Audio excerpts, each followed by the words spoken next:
അപ്പോൾ ഇമേജിന്റെ ഡിസൈനിങ് സമയത്ത് അതിന്റെ കംപ്ലീറ്റ് ഇൻഫർമേഷൻസും ഇമേജ് ഡിസ്ക്രിപ്ഷനിലെ പോലെ കൊടുക്കണം. കാരണം ഇതിൽ രണ്ടാമത്തെ ഇമേജ് കണ്ടല്ലോ, ഇതിൽ വരുന്നത് ഇപ്പൊ ഈ ഒരു ബാറ്ററി 10 ഹവേഴ്സ് സ്റ്റാൻഡ് ബൈ ഉണ്ട്, 30 ഹവേഴ്സ് വിത്ത് ചാർജിങ് കേസിൽ 13 ഹവേഴ്സ് അവൈലബിൾ ആണ്.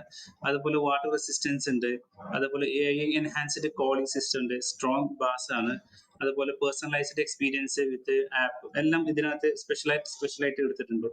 ഇത് ഇതുപോലെ ഒരു 6 ഇമേജ് അല്ല, ഏകദേശം ഒരു 9 ഇമേജ് വരെ കൊടുക്കാൻ കഴിയും. അപ്പൊ നിങ്ങളുടെ പ്രൊഡക്റ്റ് ഏതാണെന്നുണ്ടെങ്കിലും അതിന്റെ ഇമേജ് രൂപത്തിലുള്ള കംപ്ലീറ്റ് ഡീറ്റെയിൽസ് ഡിസ്ക്രിപ്ഷനും ഇമേജ് സ്റ്റൈലിൽ കൊടുക്കണം. കാരണം അതിന്റെ സൈസ് ആണെങ്കിൽ സൈസ്, കളറിന്റെ സൈസ് ആണെങ്കിൽ അങ്ങനെ, അല്ലെങ്കിൽ അതിന്റെ സ്റ്റൈലിഷ് ആയിട്ടുള്ള ഇമേജ് എന്താണ് അങ്ങനെ, അല്ലെങ്കിൽ അതിന്റെ യൂസർ എന്താണ്. ഇപ്പം കിച്ചൺ ഐറ്റംസ് ആണെന്നുണ്ടെങ്കിൽ അത് കിച്ചന്റെ സൈഡിൽ വെച്ച് കാണുന്ന ഫോട്ടോ, ഇങ്ങനെയൊക്കെ വെച്ചാൽ കസ്റ്റമർക്ക് ക്ലിക്ക് ചെയ്യുമ്പോൾ അല്ലെങ്കിൽ സ്ക്രോൾ ചെയ്യുന്ന സമയത്ത് കസ്റ്റമർക്ക് മനസ്സിലാവണം, ഓക്കെ ഇത് ഇതിനൊക്കെയാണ് ഉപയോഗിക്കുക എന്നുള്ളത്. ആ ഒരു ലാൻഡിംഗ് പേജിൽ കുറച്ച് അധികം സമയം നിൽക്കുകയും അതുപോലെ തന്നെ നല്ല ട്രാഫിക് ഇൻക്രീസ് ചെയ്യാനും ഓർഡർ ജനറേറ്റ് ചെയ്യാനും അതുവഴി സാധിക്കും.